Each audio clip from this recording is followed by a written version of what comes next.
Hoje nós vamos falar de uma coisa que é fundamental no combate ao assédio moral e muitas vezes é esquecida, que é a questão do autocuidado.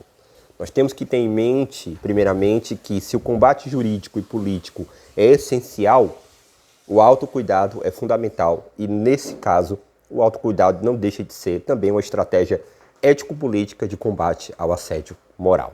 Porque se você consegue se manter intacto, se você consegue se manter sobrevivente, se você consegue se manter ativo, isso é muito importante, porque, obviamente, se você não estiver bem, você não vai conseguir levar essa árdua batalha adiante. E uma primeira coisa que a gente precisa entender é que o próprio autocuidado, nesse contexto, também é uma forma de estratégia política de combate ao assédio moral. Na medida em que você se autocuida, você fortalece o combate aos assediadores e as estruturas que permanecem operando e ajudando, contribuindo com que essa cultura do assédio moral seja cada vez, vamos dizer assim, mais silenciada. Então, eu separei aqui algumas questões fundamentais para a gente entender como trabalhar o autocuidado na questão do assédio moral. A primeira coisa que a gente tem que entender, e esse é o eixo hermenêutico, é que o trauma do assédio moral, ele é um trauma relacional e também um trauma institucional, porque muitas vezes as instituições, quase sempre, segundo muitos relatos, elas silenciam isso. E o que é o trauma? O trauma é uma fixação naquilo que aconteceu, é uma fixação no acontecido.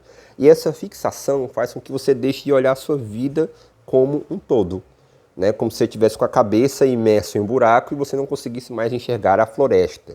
Então, fundamentalmente, o autocuidado é para trabalhar essa desafixação. Não é eliminar o trauma, não é curar o trauma, mas conseguir erguer a cabeça para além do buraco que é a situação de assédio moral, para você perceber que a sua vida é maior do que isso, que existe vida para além do assédio moral, para além inclusive da instituição. Isso é muito importante para quem está passando o processo de trauma do assédio moral. Então, o autocuidado será fundamentalmente desafixação. E aí, eu elaborei aqui o que seriam 3 instâncias que você tem que ter cuidado, exercer o autocuidado no assédio moral.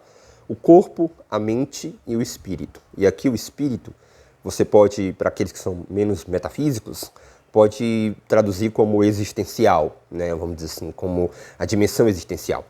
A questão do corpo é fundamental. O assédio moral causa transtorno de ansiedade e depressão, e muitas vezes transtorno ansioso-depressivo. Então, caminhada, exercício físico, dança é fundamental para trabalhar essa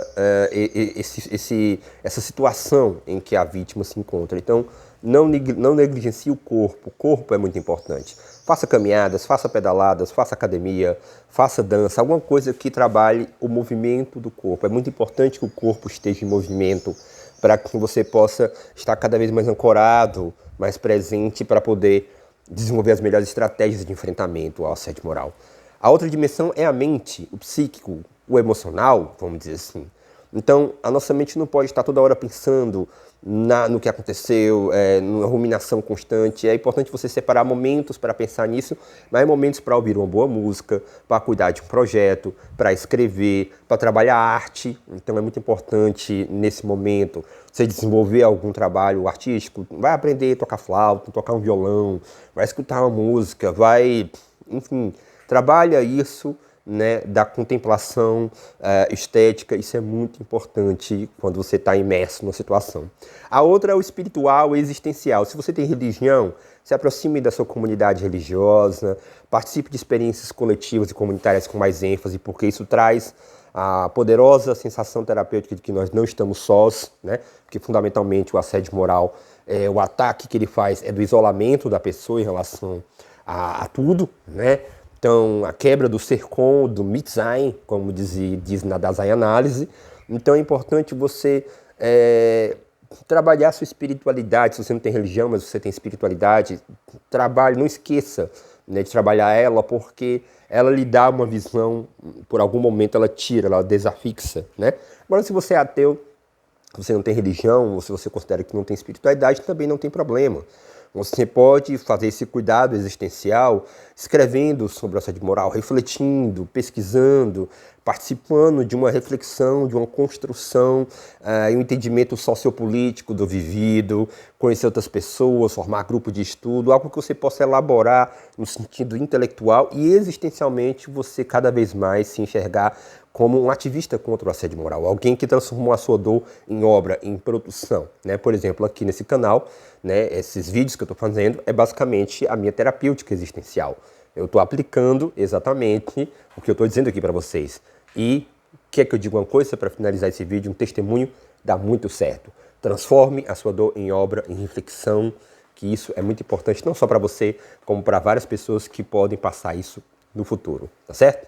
Então, não deixa de curtir, dar o like, compartilhar com os professores, com a galera da educação, porque, lembre-se, o assédio moral na educação é fundamentalmente um problema político-pedagógico.